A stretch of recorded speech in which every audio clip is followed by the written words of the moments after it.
Hello everyone, I am Navdeep Kaur. नव classes पे आपका स्वागत है। और आज मेरे साथ है गौरव जयंत।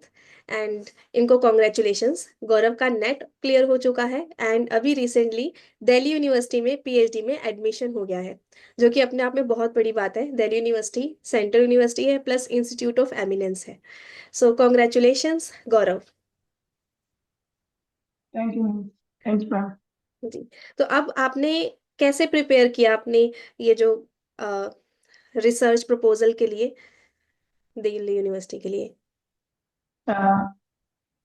एक्चुअली मैम, जैसे मेरा नेट की मैं प्रिपरेशन कर रहा था, तो उस टाइम पे मैं आपका पेपर वन की तैयारी करता था, आपके यहाँ पे देखता था। जी। तो मुझे आपका पढ़ाया हुआ काफी समझ में आता था।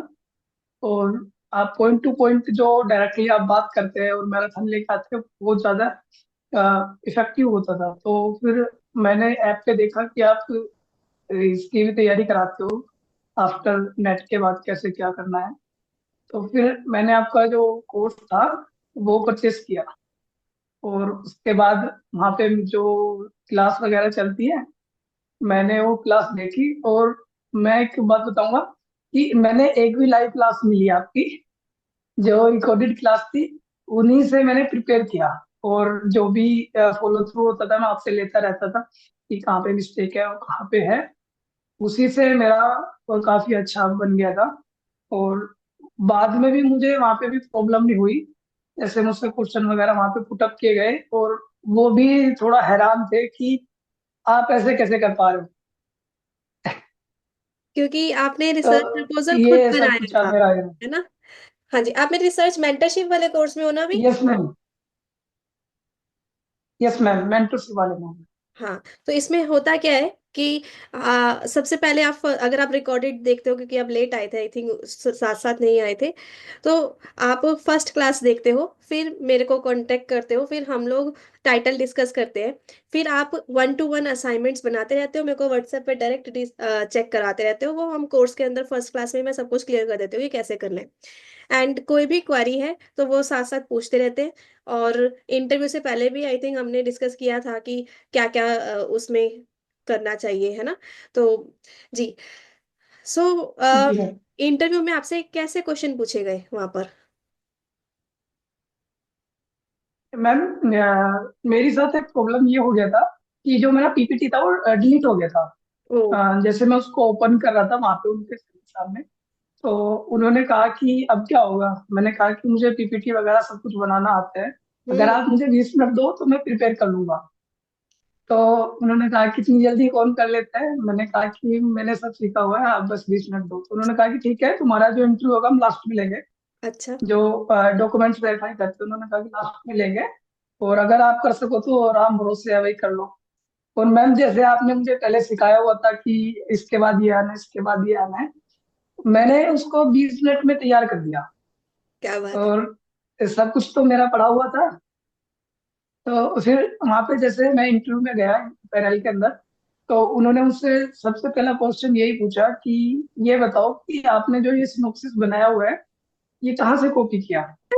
मैंने कहा कि कॉपी तो नहीं किया है, तो मैंने खुद बनाया। तो उन्होंने कहा कि इतना एक्यूरेट कैसे बना लिया तुमने, क्योंकि मैम उसमें मेरे सिनॉप्सिस में एक भी मिस्टेक नहीं थी। वहां पे एक भी टिक करने के लिए या सैंपल साइज ऊपर नीचे कुछ भी करने के लिए एक भी मिस्टेक नहीं थी। तो फिर एक सर थे, उन्होंने कहा कि ये चैट जीपीटी का कमाल है तुम्हारा। तो मैंने कहा कि चैट जीपीटी का नहीं है। फिर मैंने आपका रेफरेंस दिया कि क्योंकि मुझे लग रहा कि शायद काबिलियत पे शक कर रहे हो। तो हाँ। मैंने कहा कि मैम है, और वो कोर्स लिया है, तो उन्होंने ही मुझे सिखाया है। उन्होंने कहा कि ठीक है, तो आप प्रेजेंट करो। तो मैंने सब कुछ जैसे जैसे था, मेथोडोलॉजी था, सबसे पहले तो मेथोडोलॉजी प्रेजेंट करना होता है, उसी के बारे में क्वेश्चन पुट अप करते हैं। फिर वे पूछ रहे हैं कि तुम्हारा जो सैंपल साइज है वो कैसे लोगे, कैसे कलेक्ट करोगे। सब कुछ मैम अपने जो पेपर वन में रिसर्च में समझाया हुआ था वो काम आया। और उसके बाद आपने कोर्स के अंदर इतना ज्यादा खोल के बताया हुआ है कि उतना उन्हें भी नहीं शायद मुझे लगता है मालूम हो। ऐसे तो हो गई। तो जो वो थे, जो बनाया हुआ था मेरा एसएलआर, तो जैसे मैं स्क्रॉल कर रहा था अपनी उसको, तो उन्होंने कहा कि ये क्या है। हाँ। मैंने कहा कि ये एसएलआर है। का SLR क्या होता है, मैंने बताया सिस्टमेटिक लिटरेचर रिव्यू होता है। जी। फिर उन्होंने कहा कि ये कैसे किया। मैंने कहा कि मैम जो अपने रिसर्च पेपर होते हैं, पुराने रिसर्च पेपर जो आए हुए हैं अपने टॉपिक से रिलेटेड, उनसे बनाया हुआ है। हम्म। उन्होंने कहा कि कैसे बनता है, फिर मैंने मैम सब बता दिया। जैसे आपने बताया था, मैं एक सेकंड के लिए भी नहीं रुका, जैसे जैसे था बिल्कुल क्लियर बता दिया।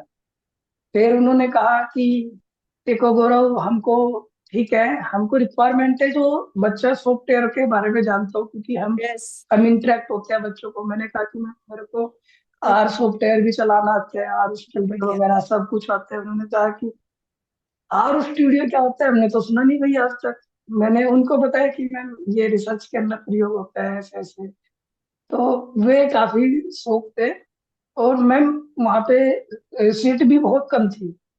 तो एक बार तो उन्होंने मुझे ऐसे बोल दिया कि गौरव देखो, आप काफी दूर से हो और शायद आप यहाँ पे ना कर पाओ, तो आप कहीं और पे ट्राई कर लेना। ठीक है, मैंने हाँ। कहा कि ऐसा हो ही नहीं सकता, मैं हर तरह से फिट हूँ। और सही बात मेरे रहने की, तो मैं यहाँ पे रूम लेके रह लूंगा, मुझे कोई प्रॉब्लम नहीं। उन्होंने कहा कि डेली आओगे, मैं कहा, डेली आऊंगा।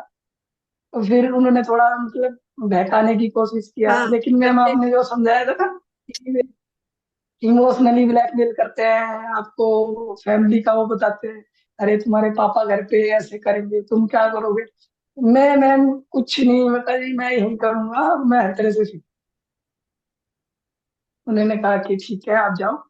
और जैसे मेरा मैम वो बना हुआ था PPT, लास्ट सबसे लास्ट पॉइंट पे बना था, तो मुझे भी 1% लग रहा था कि शायद ना हो।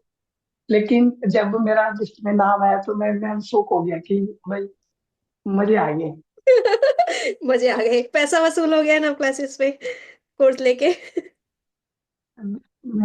बिल्कुल मैम। चलो बहुत बढ़िया, अभी तो मैंने रिसर्च पेपर शुरू कराया, वो भी लिखो। और शौक कर दो उनको, वो पेपर भी हो गया मेरा तो।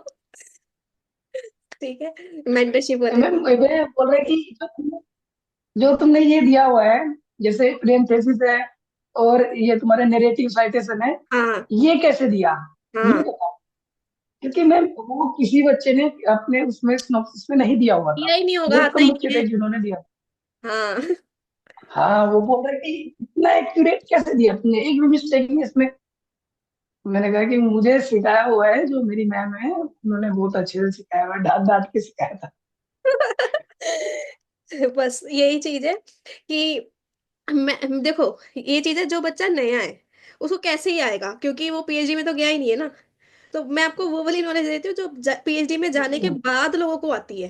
तो इस वजह से आपका इतना एक्यूरेट बना और उनको पसंद आया। जी। सो आपकी भी पूरी मेहनत है, आप जी लगे मैम। रहे। मैं मतलब टाइम टू टाइम मैम ये चेक कर लो, ये बता दो। आपने भी बिल्कुल अपनी पूरी मेहनत करी है साथ साथ। And keep growing. एंड घर पे सब खुश है अब?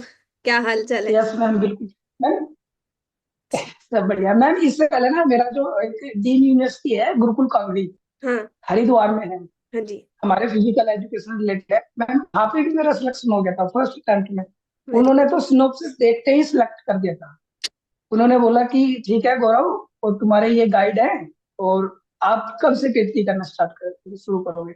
लेकिन मैं वहाँ पे, मुझे ना जो इन्वायरमेंट था वो सूट नहीं आया वहाँ का, जी। थोड़ा अलग सा लग रहा था। तो मैंने कहा कि मैं नहीं कर पाऊंगा। और मेरे यहाँ से दूर पड़ रहा था, मैं मेरठ साइड से हूँ, तो दिल्ली नजदीक पड़ता है, वो दूर पड़ता है। वो भी वहाँ पे एकदम सेलेक्ट हो गया था मुझे। तो आपको कॉन्फिडेंस आ गया होगा, भाई यहाँ पे सिलेक्ट हो गया, प्रपोजल बढ़िया है, तो आगे भी हो जाऊंगा। जी, ठीक है। सो बिल्कुल मैम। एनीथिंग एल्स आप कुछ शेयर करना चाहोगे स्टूडेंट्स के साथ?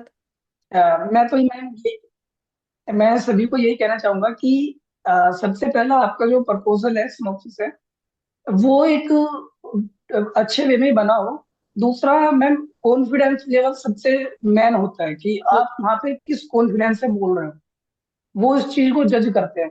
अगर 1% आपसे गलत भी बोला गया तो आप उसको कवर कर लो, ये मत बोलो कि ये आई एम सॉरी, ये मुझसे मिस्टेक से हो गया। उसको आप कवर करो, वो ये देखना चाहते हैं कि आपके अंदर कितना कॉन्फिडेंस है। जी। दूसरा ये कि आप थोड़ा मेच्योर अपने आप को फील कराओ वहां पे कि मैं मेच्योर हूँ हर तरह से। ये ऐसे नहीं कि जैसे मैं मुझे वो इमोशनली ब्लैकमेल कर रहे थे। मेरी फैमिली में मेरे पिताजी हैं और एक भैया है। भैया बाहर रहते हैं और फिर मैं छोटा हूँ तो बोल रहे कि तुम्हारे पिताजी घर पे काम करते हैं, तुम्हारी माता जी आप कैसे सपोर्ट कर पाओगे, पीएचडी में आप पेमेंट नहीं कमाते, हाँ। तो ये भी है, क्यों करोगे पीएचडी के बाद, तो डिग्री मिलना है, नौकरी थोड़ा मिलता है इससे करने से। तो वो इस तरह से करते हैं और देखना चाहते हैं कि आप कैसा बिहेव करते हो। ये सब चीज है। ठीक है। सो यही बस है। बाकी तो मैम ये है कि, हाँ। हाँ बोलो। बाकी तो ये है कि मैम आप जो सिखाते हो ना मैम, ये मान लो कि A1 है, इससे अच्छा मुझे नहीं लगता कि कोई सिखा पाएगा। और आप सीखने पे ज्यादा फोकस करते हो मैम। बच्चों को ये नहीं कहते कि अरे लाओ मैं कर दूंगी, या तुमसे नहीं हो रहा ठीक है मैं दे रही हूँ। नहीं, सीखो सीखो सीखो वरना पिटाई होगी। ये बहुत अच्छा नेचर है डिजिटल मैम। डंडा सच्ची मेरी मारती डिजिटल ही डांटती हूँ बस ठीक है। हाँ।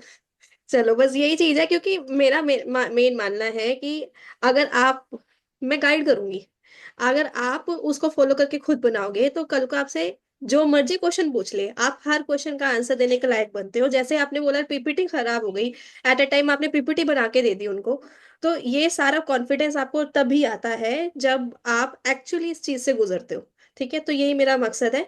और आगे जाके आपको काफी हेल्प होगी पीएचडी के दौरान भी इन सब चीजों से। और यस, ये पॉइंट आपने बोला था ना कि उनको कौन चाहिए, उनको ऐसा ही स्टूडेंट चाहिए जिसको ऑलरेडी सॉफ्टवेयर आते हैं, जिसको काम करना आता है। बिकॉज गाइड आपको गाइड करेंगे कि ठीक है आप ये करा करके लेकर आ जाओ, लेकिन हर बार हर चीज सिखा नहीं सकते हो। रीजन इज उनके पास टाइम नहीं होता। ऐसा नहीं कि उनको नहीं आता, आता है, क्योंकि उन्होंने भी पीएचडी करी है। बट उनके पास टाइम नहीं होता, वर्क उनके खुद के टीचिंग आवर्स होते हैं और भी बहुत कुछ होता है। तो इस वजह से वो आपको हाथ पकड़ के एक एक चीज बैठा के सिखाएंगे नहीं, तो वो आपको सीखनी पड़ेगी वर्कशॉप से या किसी तरीके से। तो जो कि आप मेरे कोर्स से भी सीख पाते हो। तो इसलिए मेक श्योर कि अपनी स्किल्स को डेवलप करें। जब उनको लगता है कि भाई इस पे मेरे को ज्यादा मेहनत नहीं करनी पड़ेगी, इसको काम बोल दो करके लेके आ जाएगा, वही पर्सन आगे जाके सिलेक्ट होगा जिस पीएचडी में। एंड फाइनली दिल्ली यूनिवर्सिटी में आपके सिलेक्शन के लिए आपको बहुत बहुत शुभकामनाएं। एंड आगे बहुत तरक्की करते रहो, अपने पेरेंट्स का, मेरा, अपना, सबका नाम रोशन करते रहो। मैं बहुत खुश हूँ। और आई विश कि आप और आगे बहुत जाएंगे। ठीक है। Thank you. Thank you ma'am, thank you so much ma'am. Dream believe act and achieve. शुक्रिया। ओके।